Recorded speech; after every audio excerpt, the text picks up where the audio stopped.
Hello, and welcome to my review of Pacific Rim.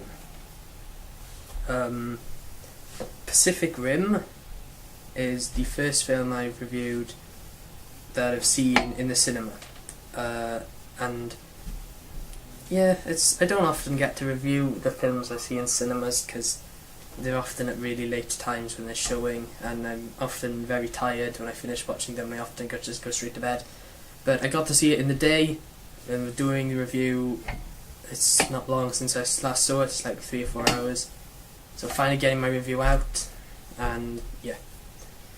So basically Pacific Rim is about this sort of future world we live in where aliens are climbing out of the Pacific Ocean in this portal to another dimension or universe or whatever. And they're climbing out of the ocean and they're just wrecking stuff. They're just destroying cities, people are dying. And to fight these monsters, humanity manages to build Jaegers. And these Jaegers are just these massive war machines of death that are just supposed to be able to destroy the Kaiju. The Kaiju are the name that are given to the aliens. And each Jaeger has 2 pilots. And these 2 pilots are kind of supposed to, fight them. And the film centres on this one pilot and his experiences as the war against the Kaijus goes on. So anyway, in summary, Pacific Rim is good. I liked it. The contrast between what is good and what is bad is quite dramatic. But anyway, let me just get straight through it, whatever. So, first things first, the action is at times mind-blowing. I mean, there are some moments in this film where my jaw was nearly on the floor. It was just that ridiculous and then mind-blowing and all that other stuff. And all the action and all the fight scenes are all really well done. And the sets are really impressive too, because often during the fights it switches between the Jaegers and the Kaiju fighting and the 2 pilots inside the Jaeger, and the cockpit where they're controlling the Jaeger, that's actual sets. They're really cool. So essentially this film is pretty basic in how you can sort of review it, in that you have your action and you have everything else, because the action is the big part of this film, and it is really well done. It's quite spectacular. But then you kind of go, it kind of gets not so good, because the problem this film has is that there's this massive gap of stuff in the middle of the film where there's no fighting, there's no action. You don't really see the Jaegers or the Kaiju that often. And whereas I didn't personally find it bad, a lot of it just isn't that interesting. I mean, don't get me wrong, I didn't expect this to be the sort of the new Star Wars or the Independence Day. Okay, that's a pretty bad example, because honestly Independence Day isn't really that great, but it's okay. That's another review for another time. I knew it wasn't going to be this sort of massive philosophical action adventure thing. I knew that I wasn't going to be getting a whole lot of drama or a whole lot of brilliant characters and perfect writing and all this. I went in expecting to see what I saw from the trailers, and that was Jaeger versus Kaiju badass action. That is what I got. And everything else in the film kind of falls short. I mean, don't get me wrong, not all of it. This is one of the first films where I actually stayed behind to listen to the score in the end credits, because I really liked it. And, as I've mentioned, the action, the Jaeger Kaiju confrontations were all really cool.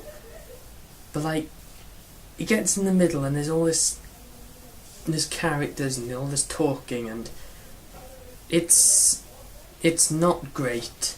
honestly. I mean, the general premise of the film altogether, I just don't buy. In the fact that aliens have all of a sudden climbed out, they're all attacking stuff, and somehow humanity has been able to build all these massive robots to fight them.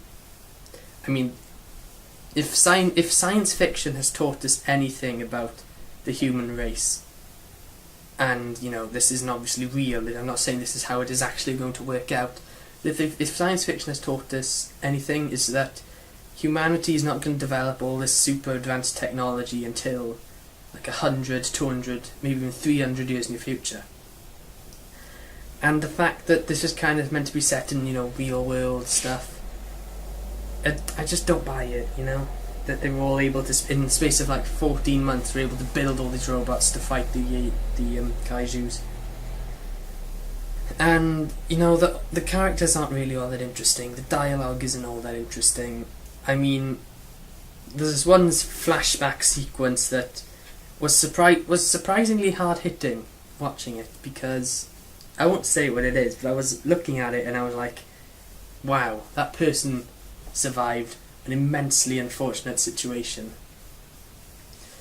But, the characters aren't really all that great. What I feel is that the characters and the writing and the story are all you really need it to be for a film like this. You don't really need to sort of have the massive story and these completely 3D fleshed out characters and all this finesse writing in it. You just kind of need it to be there, rather than just making it a completely mindless action flick. But I can't help but feel that Pacific Rim would have been better at just being people in robots just fighting. I know that's kind of like a I don't know, not a really intelligent thing to say, that the film would just be better if it was just more fighting.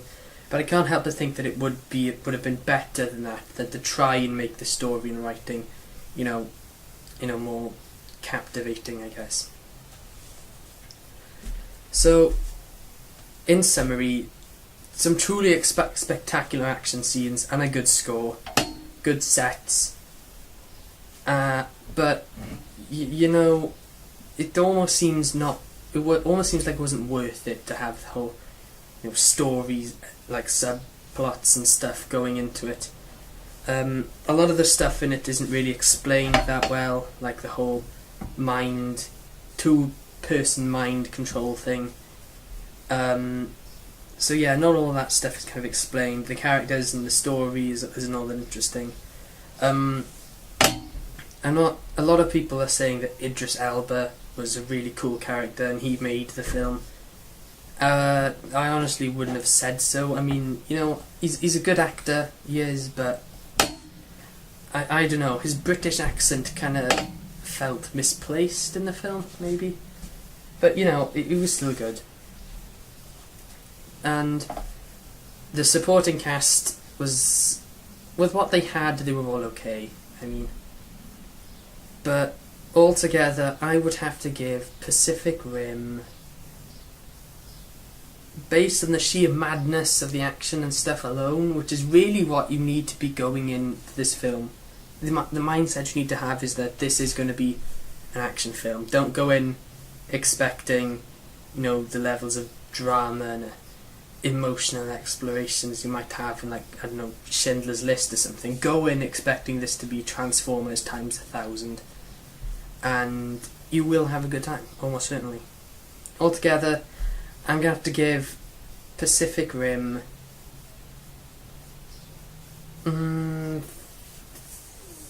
it's difficult to rate this film, because on the one hand you've got all this spectacular action, but then you've got this sort of not so spectacular character, development and writing and story. It's really difficult to try and pick somewhere that I'm happy with, because if I said 4, I'd feel as though that it sort of makes the bad stuff not as bad, but it is not as good as I think it should be. But 3.5, I think I'm doing the action a misjustice. So I'm gonna have to go in the middle and say, sod it, 4.5. because the action really is that good. It is just the story and the writing that's kind of dragging it down.